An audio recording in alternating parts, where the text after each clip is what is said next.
Guys, welcome back to another video. So first things first, yeah, if this is your first time on my channel, thank you so much for tuning in, and I hope you enjoy it. What we actually do here is that we always go through a complete walkthrough and a breakdown of every single question, so we go through everything part by part, and I'm going to recommend you guys some tips and tricks on how to do certain problems. Now, without further ado, let's go. So in this video, we'll be focusing on paper 5 for the Cambridge International AS and A-level assessment. This paper in particular focuses on 51, so paper 51. And this is from the May-June 2020 series. Now, if you guys want me to do like, I don't know, 52 or 53, just let me know, just drop me a comment below and we'll try and sort something out. Now, without further ado guys, let's just go straight in. So, 50 marks, okay. Now, number 1. So, the score when two fair six-sided dice are thrown is the sum of the two numbers on the upper faces. Okay, so that's pretty much the result again. So we're looking at the sum of two dices. For example, if you got like a 2 or 4, then the sum is 6. Now, A, show that the probability that the score is 4 is given by this probability result, 1 over 12. Well, let's ask ourselves, how do we make a 4 from a dice? Well, if we write here, to get a 4, we can get like in one of 3 ways. The first way is to roll a 1, and then roll a 3, because that sums up to 4, or to roll a 2 and a 2, or even roll a 3 and a 1. Okay, now we need to get probabilities out of this. Now just remember, to get a probability of like, any fair-sided dice, for example, to get a 1, we know it's out of 6, so the probability to get 1 is 1 out of 6. And because we want to get a 3 next, is also 1 out of 6. So therefore, 1 over 6 times 1 over 6 is 1 over 36. And likewise, to do all of these, you also get 1 out of 36 here, and 1 out of 36 here. So therefore, the total probability is if you added all 3 up. So 1 over 36 add 1 over 36 plus another 1 over 36, you should get a total probability of 3 out of 36. That literally gives us a 12. And that's what they want. So that's done. Now for the next bit, it says that 2 dice are thrown repeatedly until a score of 4 is obtained. Okay, so it's kind of linking back to part A, yeah? Now, the number of throws taken is denoted by the random variable x. Okay, so if you're going to throw this repeatedly, it's asking you how many times will it be until you get a 4. Well, we know the probability is 1/12, so we can say that in the long run, you're looking at 12 games, because it's always a reciprocal. So the result is going to be 12, and that's actually the mean as well. That's it, like no steps there. Now for part C, find the probability that a score of 4 is first obtained on the 6th throw. Okay, so let's look at this, yeah? We know that to get a score of 4, the probability of getting a score of 4 is apparently 12. That means to not get a 4 is 11 out of 12. So we can say probability getting a 4 was a 12, and probability of not getting a 4, so 4 bar, is 11 over 12. Now, find the probability that the score of 4 is first obtained on the 6th throw. That means you need to fail 5 times and then win it on the 6th throw. So we can say, therefore, the probability result means fail 5 times, meaning you're going to get 11 over 12 5 times, so power it by 5, and then you'll succeed on the 6th throw. You're going to get probability of 12. And that'll be a result, We can put this in a calculator, but I'm going to leave it like this. Now, D. Find the probability that x, remember x represents the number of times, basically number of throws until you get a 4. So find the probability that this is less than 8. X is less than 8. Not 8, but actually 7, because it's less than 8. So you want to find essentially every option until it gets to 7. So essentially this means that you want to get a score of 4 either on the first throw, or the second throw, and then so on until either the 7th throw. So you've got actually 7 probabilities that we're working with. Well, the best way to do this is to pretty much deal with them all. So for example, to score this on the first go, that means you can't fail. It means you have to succeed first time, so that's probability of 1/12. Plus, to do this on your second go means you got to fail the first time and then win the second time, and then so on. And then to win on the 7th go, again you have to fail 6 times in a row, and then win on that's the 12th. And win on the final go. Okay, so this is kind of what they're looking at. Now, we could use a calculator and do it step by step, or we can just do this fast. Now, if you look at this one, this is actually secretly a geometric series. Now, let's look at how. What we want to find is the sum of the first 7 terms, right? So we can say, okay, if we're using the sum of geometric formula, which is this, it's the sum of n terms, which is a times 1 minus r to the power n over 1 minus r, where our first term a is actually 1 over 12. Our common ratio, so how much is multiplying each time, is 11 over 12, because that's what it's going up in. And we actually have a total of 7 terms. Remember, we're going to the 7 probability, so n is 7. Now we just put this into the formula. So we have basically S7 equals a is 1 over 12 times 1 minus 11 over 12 to the power of 7 all over 1 minus 11 over 12. Okay, and I think if you put this in your calculator, guys, I mean, I've done this already, you should get a result. So take your time, and you should get 0.456. Yeah, and that's number 1 done. So, alright, let's move on to number 2. Alright, let's change my pen as well. By the way, guys, if you're enjoying it so far, give me a like, or otherwise, share with your friends. But yeah, let's just keep going. So, 2a. Find the number of different arrangements that can be made from the 9 letters of the word jewelry, in which the 3 E's are together and the 2 L's are together. Okay, so number of different arrangements. So what we're trying to say here, we need to put the 3 E's together so they can't be separated, and the 2 L's also have to be together. Now what I'd like to do that right now. So let's just say, okay, let E star equal an arrangement where you have 3 E's together like that. And another arrangement, L star, we have 2 L's together, LL. So if we just put this back into the original word jewelry, so let's just copy out the letters that were not used. So we basically have a J, a W, an R, and a Y, and now we're going to put these new terms, E star and L star. So what we actually have here, guys, is we technically have 6 items. 1, 2, 3, 4, 5, 6. That means we have, and none of them are repeated because we have no repeated letters. So to solve this, we just say, because we have 6 items, we can arrange this in 6 factorial ways. And that's it. That's all you need to do. Now for part B, find the number of different arrangements that can be made from the 9 letters of the word jewelry. So same question, in which the 2 L's are not next to each other. Okay. So this is kind of a trick. To do this, you need to firstly find the case where it's unrestricted, and separate and subtract from the case when it is restricted. So when the L's are not next to each other. So let's do it this way. Yeah. Let's just firstly find out how many ways you can arrange jewelry as it is right now.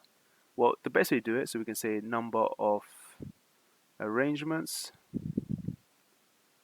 We can say, because jewelry is a 9-letter word, we know it's going to be 9 different ways. However, unlike the first question, you have a couple of repeat letters. We know that E is repeated 3 times, so it'll be 3 factorial underneath because E is repeated. E is repeated. And we also have, what's the other letter? L. L is repeated twice, so 2 factorial. And this is because L is repeated. Now this gives us one result, yeah? So 9 factorial over 3 factorial times 2 factorial. If I'm going to work this out right now, you've got 9 factorial over 2 times 3 factorial. You're going to get exactly 30,240 ways. So that's the arrangement so far. Now we're going to take the case in which the 2 L's are not next to each other. So again, let's use what we did before. We called L star LL, yeah? So let's just copy his layer, but this time combine these L's. So we now have J, E, W, E, L star, E, R, Y. Okay. How many ways can we arrange this one now? So we can see that we've got 8 items now. And we can arrange it with how many ways? Well, you got 3 repeat layers, which are 3 E's. And that's it. That's the only repeat layers we have. So what's that going to give us? So you're going to have 8 factorial over 3 factorial. That's going to give us a total of 6,720 ways. So that means the final answer will be the difference, yes? So we can say, therefore, the difference between both of these, so 30,240 minus the second case, will give us exactly 23,520 ways. And that's what I think we should get. Yeah, and that's the end of number 2. A company produces small boxes of sweets that contain 5 jellies and 3 chocolates. Now, Jamil chooses 3 sweets at random from a box. Okay, so altogether, guys, we have 8 sweets here, 5 jellies and 3 chocolates. And Jamil wants to pick 3 from a box. Okay, now draw up a probability distribution table for the number of jellies that Jamil chooses. Okay, so for a probability distribution table, we always draw it like this. Let's call our variable x here, and this is for the number of jellies that Jamil chooses. That means he can either choose what? Like, if you think about it, he could either go for all chocolate. So he could have chosen no jellies, maybe just 1 jelly, 2 jellies, or even all of them could have been jellies, or 3. So let's call this one px, probability of choosing the certain number of jellies. Now let's look at it. If he chose no jellies, yeah, what does that mean? This means that he chose the first one was chocolate. So the probability using the chocolate, by the way, is 3 out of 8. And that means the second one was also chocolate. So because he ate 1 chocolate, he's now got 2 out of 7 sweets left. And if and because he had another chocolate, he's now got 1 out of 6. So this would be our result. So if you put this in the calculator, you should get 1 out of 56. So this would be 1 out of 56. Now let's do the same thing here. So probability 1. So this means probability of choosing 1 jelly. Yeah. So to get 1 jelly, this means that if he chose 1 jelly first, so he got 5 out of 8, and the next 2 must have been chocolate. So you still got 3 chocolates out of 7, and another chocolate 2 out of 6. The thing is, yeah, to get 1 jelly or 2 chocolates, you could do this in 3 ways, right? You can choose a jelly first and then 2 chocolates. You could have chosen a chocolate first and a jelly and then a chocolate, or 2 chocolates and a jelly. So because there's 3 ways to do this, you can also multiply your result by 3. Okay, we'll put the result in a minute. Now for the second property, P2, okay, it's going to be kind of similar. In this case, you want to choose 2 jellies. So that means probability of picking a jelly we know is 5, so it'll be 5 out of 8. That's your first jelly. If you choose another jelly, you now got 4 out of 7 sweets left. And because you haven't touched the chocolate, well, you got 3 out of 6 sweets left. Again, just like the other case, because you want 2 jellies, you can either pick this kind of combination. So 2 jellies and a chocolate, or you could have chosen a jelly first, a chocolate, then a jelly, or chocolate, jelly, jelly. So once again, 3 ways. So you times this result by 3. Yeah, so if you go ahead and put the values of P1 and P2 in your calculator, you should get 15 out of 56, and that one should be 30 out of 56. Well, actually, your calculator will give you something simplified. And lastly, to work out probability of getting 3, well, we should know that all probabilities add up to 1. So we could just add up these 3, and then subtract it from 1, and you should be left with just 10 out of 56. Yeah, that's it. And yeah, all of this should equal 1. So yeah, that should be A done. Now let's go down to the next bit. So the company also produces large boxes of sweets. Now for any large box, the probability that it contains more jellies than chocolate is 0.64. Now 10 large boxes are chosen at random. Okay, so before I read the part B question, we need to firstly realize that this is a binomial distribution question. Like, how do we know this? It's because we have firstly a probability of success. Now this success tells us that to get more jellies than chocolate, you need 0.64. So our p-value is 0.64. We also know that the sample size is 10 because we've got 10 large boxes.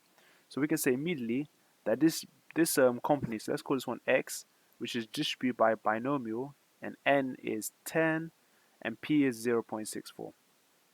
Okay, now find the probability that no more than 7 of these boxes contain more jellies than chocolates. So no more than 7 means 7 or less. So we want to find the probability that x is less than equal 7. Okay, so this one we can do the standard way. We can start by saying no boxes, so we can do it this way. You can say that no boxes were chosen, so probability is 0, or maybe 1 box was chosen, and all the way up to 7 boxes. So this is what the question says. But this will take us a long time. What we can do instead is, given that we know there's 10 boxes, we can do the other way around. We can work out probability of finding 8, 9, or 10, and then, wherever that is, subtract it from 1 to get the answer. Because that's the same as this. Remember, that's the same as 1 minus the remainder, which is probability again 8 boxes or 9 boxes or 10 boxes. Okay. Now, to work out each of these quantities, so I'm going to go ahead and work out 8, 9, and 10, guys, yeah? Probability of getting 8, so the general formula is this. It's always the combination formula. So it's going to be 10, choose 8, and then probability of success to the power of 8, because you got 8 boxes, and then times probability of failure. Well, if the success is 0.64, then 1 minus its probability will give us 0.36. So that's our failure, and we need to fail twice. Likewise, for probability of 9, it'll be the same thing. 10 choose 9 times 0.64 to the power 9 times 0.36 power 1. And lastly, for probability of 10, it will be 10 choose 10 times 0.64 to the power of 10 times 0.36 to the power of 0. And yeah, and that's really it. And then if you evaluate all of these results here, so it's kind of long to do here, what I did, I worked them all out and then added them up, and I actually end up getting 0.241-ish. Okay. And now because we're interested in finding the probability that x is less than or equals 7, so the final result will be 1 minus this result. So 1 minus your answer, we can write here. Therefore, probability x is less than or equals 7, which is actually 1 minus 0.241. This will give us 0.759. And that's it, guys. This is the end of 3. So, number 4. In a music competition, there are 8 pianists, 4 guitarists, and 6 violinists. Cool. So 7 of these musicians will be selected to go through to the final. How many different selections of 7 finalists, so choosing like 7 out of these lot, can be made if there must be at least 2 pianists, at least 1 guitarist, and more violinists than guitarists? Okay, so this is all about combinations now, yeah? We just want to select as many different combinations. So let's start with 1. It's always good to start with 1. So it says there should be at least 2 pianists. So let's pick 2 pianists. There has to be at least 1 guitarist. So let's pick 1 guitarist. And there has to be more violinists. So in other words, we can do the remainder. Because we want 7, we've chosen 3 people. We've got 4 violinists left. So that's one combination. Another combination could be this. We could again have 2 pianists, but maybe 2 guitarists, and therefore 3 violinists. And always remember, guys, you must always have more violinists than guitarists. Okay, so this value here should be greater than the guitarist. So I think that's it for the 2 pianists. How about 3 pianists? So let's put 3p.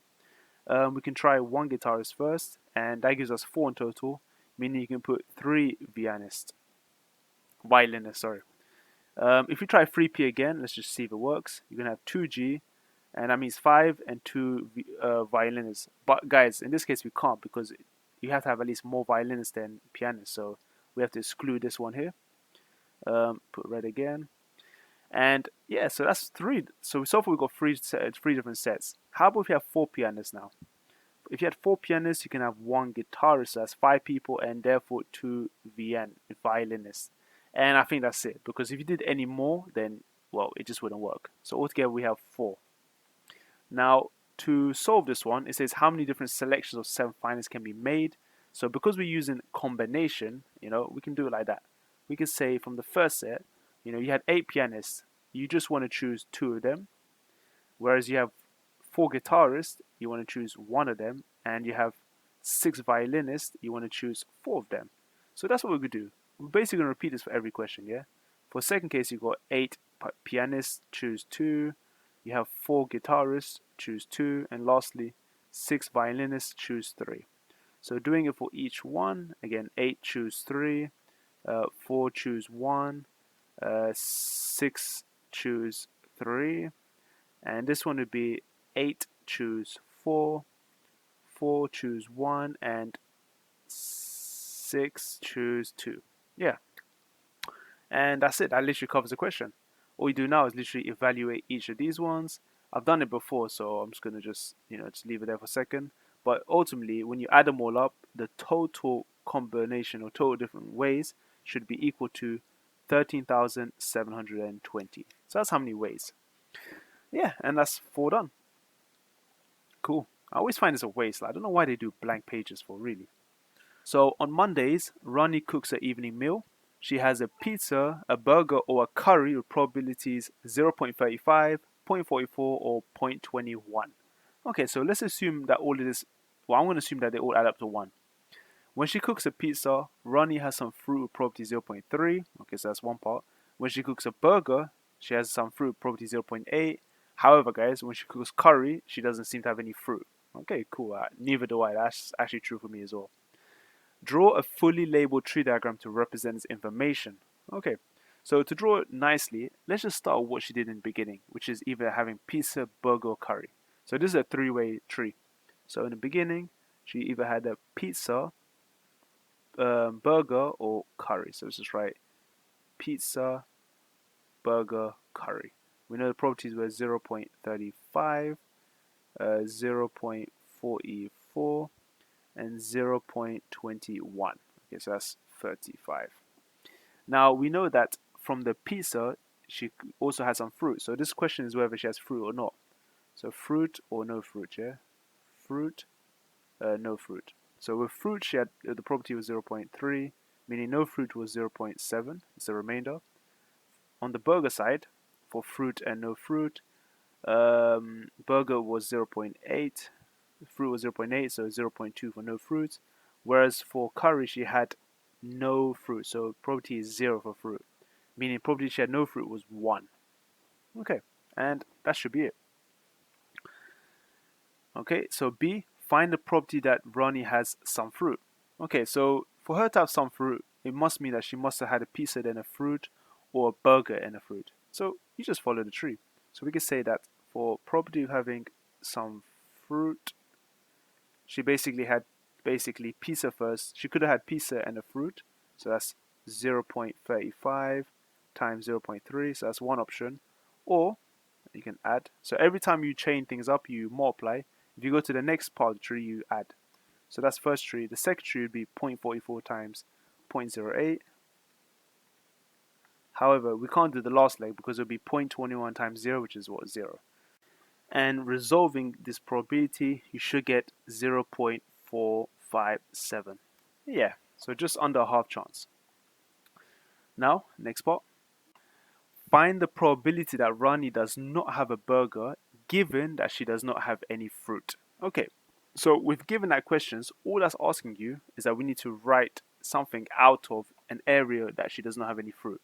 Well, we know straight away that the probability that she had a fruit was 0.457. So the probability that she does not have any fruit is 1 minus that. So we can write this. We can say that the probability that she does not have a burger, so no burger, given she does not have a fruit, is going to equal, well, probability of no fruit, which is 1 minus 0.457. And the top line, it will be the intersection of no burger given no fruit. So we said no fruit was n actually, so I'm going to call this n. Okay, so n, n. Now, all you have to understand by this is that we are not interested in burgers. So we're interested in everything else she might have eaten. So let's have a look. What else could she have eaten? So if it's not the burger, then she could have gone for pizza and then no fruits. Or she could have gone for curry and then no fruits. So in this case, that probability would just be 0.35 times 0.7 plus 0.21 times 1. So all over 1 minus 0.457. And if you put this in a calculator, you should get a result of 0.83a. And that's C done. So, number 6. The lengths of female snakes of a particular species are normally distributed with mean 54 and standard deviation 6.1 centimeters. Okay, so let's just call female F here. So what we're trying to do, we're going to use a normal distribution. So say female is approximately, or is a normal distribution following a mean of 54 and a standard deviation of 6.1. But we're going to call this a variance of 6.1 squared. So that's how we write. We always write in this form. Find the probability that a randomly chosen female snake of the species has a length between 50 and 60 centimeters. Okay.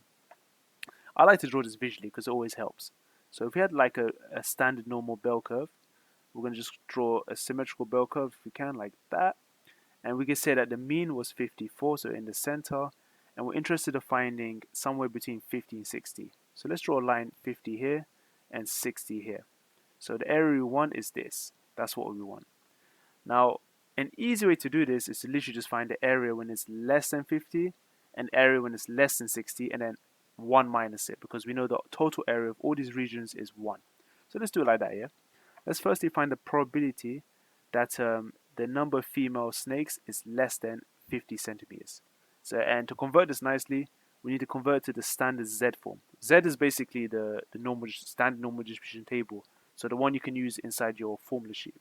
Okay, so to do that, it will be now less than 50, and we always do this by subtracting its mean, so 50 take away 54, over the standard deviation, so over 6.1. Okay, and when you evaluate the inside of this fraction, you should get something like this. You should now get the property of Z being less than, and that fraction becomes minus 0.66, okay? So always round it to 2 decimal places. We're going to evaluate this for a second, yeah? But let's go ahead and do property greater than 6. So we've got property F is greater than 60. This is going to equal now the same thing. Property Z is greater than 60 minus the mean, which is 54, over the standard deviation, which is 6.1. Okay, so property Z is now bigger than, well, in the calculator, 0.98. Okay, so now we need to refer to the normal distribution table, yeah? So before we do that, we need to firstly rewrite these into the correct phi form, yeah? So when I say phi, I mean like this notation, yeah? Now to do that, they have to be Z less than a positive number, okay? So if you've got a negative inside, you can whip out and write 1 minus the same thing. So for this case here, we basically have 1 minus the phi of 0.66. And for the second case, well, you do the same thing. If it's greater than, you change to less than and write 1 minus. So this is also 1 minus the phi of 0.98. And now we just refer to the tables. So I'm going to just switch this out for a second. Okay, so we just need to tap out, okay, and then go straight to the formula booklet. So it looks a bit like that. It says list MF19, so I don't know, modern formula probably. I actually don't know what it stands for. And what you guys want to do is go straight to page 10. Now, here we are. So this is the normal distribution function. So they give you quite a good amount of detail. What we wanted was the phi value. So we got the phi value in this format here. So our probability was supposed to be less than or equal. If it is, it looks like that.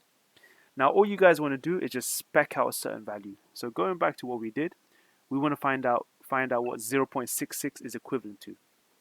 So all you do is look at the little z, go down to 0.6 and scroll across to 6 again. So 0.66 is here. So that equals 0.7454.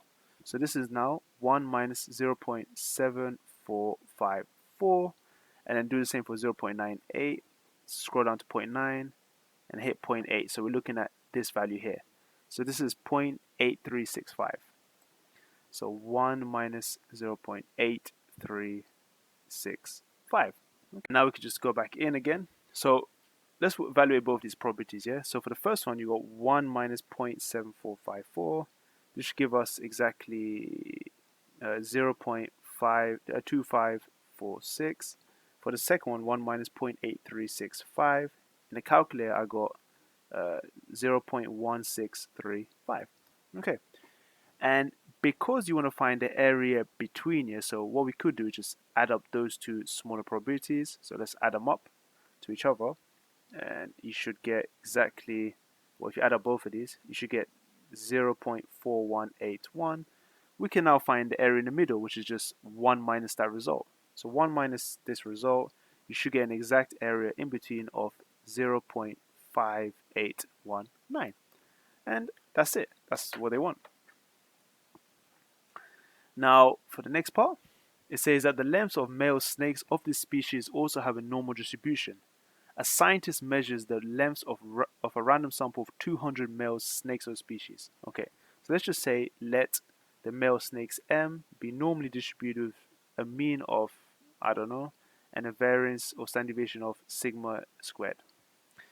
Okay, and we know that the sample size of the male is 200. He finds that 32 have lengths less than 45 and 17 of the snakes have lengths more than 56. Okay, so let's represent this as a bell curve here. You got your bell curve of your male distribution of snakes. We don't know the mean yet because it hasn't told us yet, but we do know that 32 have lengths less than 45. So let's assume 45 is over here, yeah? And this little small region is just 32 out of 200 snakes.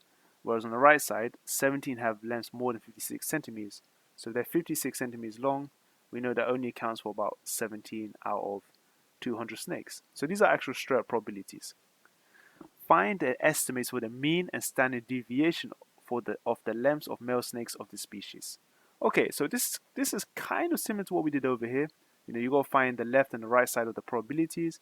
Only difference is we need to use some sort of algebra now. But let's go ahead and do what we do know.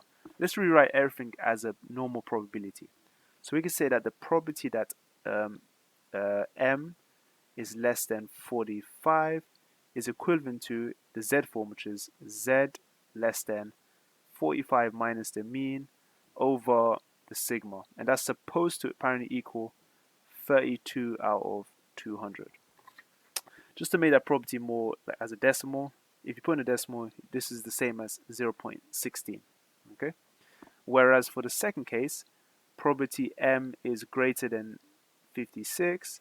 This is the same as the probability of the z standard form, which is greater than 56 minus the mu over sigma, and is supposed to equal, well, we got 17 out of 200. As a decimal, that's the same as 0.085.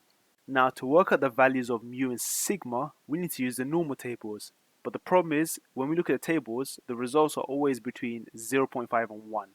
And yeah, this is what I mean. If we look at table second, you can see that the smallest result is 0.5, and it only goes upwards up until nearly 1.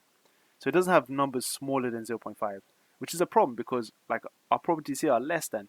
Secondly, just like the previous question, it needs to be in the less than or equal form, right? Or the less than form. Only one of them is in the less than form, but other one's in a greater form. But what we can do for the greater one, we could actually rewind this a bit. We could 1 minus both of these, because if we 1 minus this probability, we end up finding the left side, yeah? So 1 minus its probability, we're going to have probability now, which is z less than 56 minus mu over sigma. And 1 minus this probability, well, 1 minus 0.085 will actually give us 0.915. Okay. And that's good because we can now match this to the table where it corresponds to a probability result of 0.915. So let's find this value for a second, yeah? So 0.915, I'm talking about the actual result here. So 915, so we'll go find something close to it. 915, yep, here we go. So this is the closest to 0.915. And that corresponds to 1.37. So this means that this inside must be 1.37. And yeah, we can also do the same for this probability up here. So if we rewrite it as the probability of z less than, and instead of copying its value, if we stick a minus sign, so that will end up flipping the whole thing. So it'll be 45 minus mu over sigma. This is now going to equal 1 minus the probability. So 1 minus 0.16 is 0.84. Okay. And then using the table, guys, so going back and finding 0.84 in the normal tables, well, we should find the following. So where is 0.84? The closest value I can see is 0.where's my pen? Is 0.8413, and there's also 0.8389. Now, if you think about, this is just like what 0.0011 away from 0.84, and this is just 0.0013 above. So it's kind of like almost halfway through. And you can see that the corresponding z value for this one, for the first one, is 0.99. So we have between 0.99 and this one would be 1.00. Oh wow, so that's actually bang in the middle of 0.99 and 1. So if you're not sure which one to pick, my advice is to always pick the value in between them. So like 0.995. We could have done the same for the first part, but I think this was quite accurate. So we can rewrite this one as equivalent to 0. No, not negative. Just 0. Where's my point? 0.995. Okay. And that's it, guys. So that all of that equals 0.995. So if we make two equations now, we can say that the first equation was the first one. 56 minus mu over sigma equals 1.37. And I'm going to say this minus to that decimal value. 45 minus mu over sigma equals minus 0.995. And yeah, now you just solve these simultaneously. So the trick is, in my opinion, is to probably just times sigma across. So actually rotate position, times sigma and divide 1.37. So you're going to get 56 minus mu over 1.37 and equals sigma. And for the right side, do the same. 45 minus mu over minus 0.995 equals sigma. And because they both equal sigma, therefore they equal each other. So we have 56 minus mu over 1.37 equals 45 minus mu over minus 0.995. And well, that's just one way of solving it. And then here you just rearrange to get mu. And when you solve it correctly, you should get a mu value of 49.6. And because you got mu, you can substitute into this equation here or this equation here to get a sigma value of also 4.65. Okay, so 4.65. And that's it, guys. That's number 6 done. So last one, number 7. So the numbers of chocolate bars sold per day in a cinema over a period of 100 days are summarized in the following table. Okay, so you got your class widths, which are represented by your number of chocolate bars sold, and you got your frequency, which is represented by the number of days. And for histogram, guys, that's what we're trying to work out. It's always represented by the frequency density, yeah? And frequency density is always, well, the way I calculate is I always think of it as a rectangle. I draw XY axis, I draw a bar. We know the width is always a class width, and we know that the height is the frequency density, and the area is the frequency. So essentially, to work out the frequency density is always equal to the frequency over class width. Okay, so let's do that right now. Let's work out the frequency density so we can draw a histogram. Well, if you look at the class width for each one, and let's put class width at the top, we can say that between 1 to 10, there's about, well, that's 10. Between 11 to 15, that's 5. The width is 5. 16 to 30, the width is 15. 31 to 50, the width is 20. And 51 to 60, the width is 10. Okay. As for the frequency density, it will be frequency over class width. So the number of days is the frequency. It's going to be 18 over 10, which is 1.8. 24 over 4, which is 4.8. 30 over 15 is 2, this is 1, and this is 0.8. Okay, so we got what we need. We got our height of the graph, which is our frequency density. We got our class width, which is, scaled like that. Yeah, now we just plot them in. So what we can do, and this is going to be extremely rough, just draw your x-axis, call it number of chocolates. Is it number of chocolates? Yeah, number of chocolate bars sold. And also your frequency density. See, I don't actually have an app to get this all nice and neat. So frequency density, and this is your class width. Okay, so what do we have here? So we got 1 to 10, and we know it goes up to 60. So you want to try and partition this correctly. So how many major blocks do we have? Think of this bold line as a major block. So we got 10, 20, 30, 40, 50, 60. Perfect. Now, but because we got gaps involved, instead of going up in tens, we're going to say that this is going to be 10.5. And the reason why we got 0.5 is because if you look at the gap between 10 to 11, we can separate it in half. So we can think of it as being rounded down from 10.5 to 10 or rounded up to 11. Same thing for the rest, 0.5s everywhere. But just for the sake of convenience, let's call this 10.5, 20.5, 30.5, what's the next one? 40.5, 50.5, and 60.5. Now likewise, for the frequency density, for the height of the graph, we can see that the highest it goes up to is 4.8. So let's just say 5. And looking at every major line, let's go up in 1. So every major line, this would be 1, 2, 3, 4, and 5. Now, to plot everything carefully, we just need to put in the areas. So we know for the first one, between 1 to, let's say, 10.5, it has a frequency density of 1.8. So that means you start at 10.5 and you go up to 1.8. So 1.8 cuts around over there. So it's going to be something like all the way across here and all the way across down. So in your books, guys, try and make it as neat as possible and make sure you use a ruler, yeah? For the next one, it goes out to 4.8. So the rest of this is just rinse and repeat. And yeah, it should look a bit like this. Okay, cool. So next one. What is the greatest possible value of the interquartile range for the data? Okay, so interquartile range, guys, if you can't remember, is the difference between the upper and the lower quartile. So it's the upper quartile data minus the lower quartile. So yeah, let's go back to the data set and just see what the upper quartile and lower quartile could be. Okay, So looking at the table, to find the upper quartile, we need to find out where 3/4 of the 100 days lie, yeah? And well, we know that the third quarter of 100 is 75. Now, let's figure it out. We can use the number of days here and then use the cumulative frequency, the cumulative number of days to work out where it could lie. So let's start in the beginning. We could say that we got so far 18 days here, and then if we add on another 24, we end up with 42 days. Add up another 30, we got 72 days. Add up another 20, we got 92. And lastly, add up 8 more, we got 100. So clearly, we can say that up to 72 days, the range goes up to 30. But if you went up to 92, the range goes up to 50. So, and that means the 75th chocolate bar must be in this interval here. It must be in the 31 to 50 interval. So we can say that the upper quartile interval would be between 31 to 50. Now let's go and find the lower quartile interval, yeah? And to find this, we need to find 1/4 of 100 days.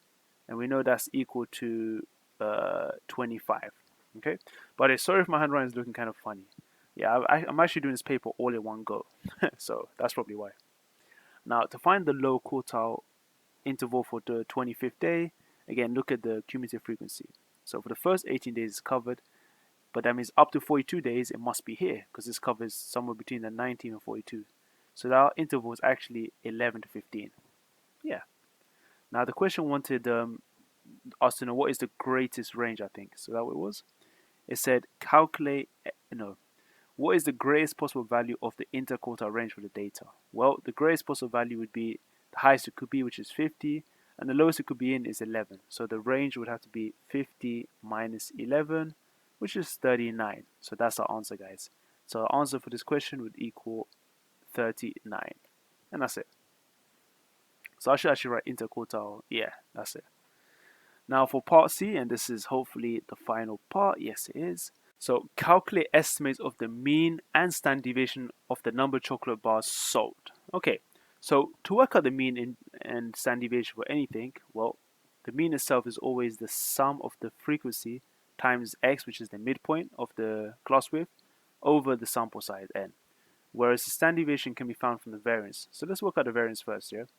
The variance is always a similar expression. It will be the sum of f. Instead of x, it will be x squared over n. But this time we're going to minus it from the mean squared. So whatever the mean is, we square it. And then to get a standard deviation SD, we just need to square root our variance. So that's what we need to do. So right now, we need to firstly work out what the sum of fx is and the sum of fx squared. Because we know what n is. N is 100 days. And that's covered. Now, let's go back to the table. So what do we have? So to get x, x is the midpoint, right? So we can call this midpoint x, and the midpoint of each of these data is as follows, yeah? For the number of chocolate bars, we got 1 to 10, but because you've got gaps, we've got to think of this one as, plus minus 0.5 from each other. So instead of starting from 1, we're going to start from 0.5. So we're going to find the midpoint between 0.5 and 10.5. Now the easiest way to calculate the midpoint is to add up the two values. So 10.5 0.5 plus 0.5, and then you half them, yeah? So here you get 11 over 2, which is 5.5. Now let's do the same. For the next one, it's going to be between 10.5 and 15.5. Again, if you add them both, 10.5 plus 15.5, and then you half it, well, on the top side, you're going to get 26 over 2, which is 13. Now the rest will be fine, yeah? Now to find fx, again, you add a new column. So let me just delete fd for a second, yeah, because we don't need that anymore. Okay, so let's call this next one fx. Fx is just, you just multiply across. So it'll be 18 times 5.5, 24 times 13, 30 times 23, and so on. And when you calculate all these values, you just want to sum them up. So we can call this one the total. And according to this, the total of fx, the total of fx, it would be 2,355. Okay, so that's what happens when you work this out and you add them all up. And then you found fx, but another thing we also wanted was fx squared, right? Now fx squared is the same thing. It's just f times x squared. For example, 18 times 5.5 squared will actually give us 544.5, and that's the first block. And you repeat the same. Next you do 24 times 13 squared, 30 times 23 squared, and so on. And then this would also give us a total of, let me write up here, It's not more space anyway. Let's write the results here. So we said here that fx, the sum of fx, end up becoming 2,355. And if we do the same for fx squared, we total up all those answers, you end up getting 77,917.5. Okay, and now we have everything. So now we just substitute this into the formula.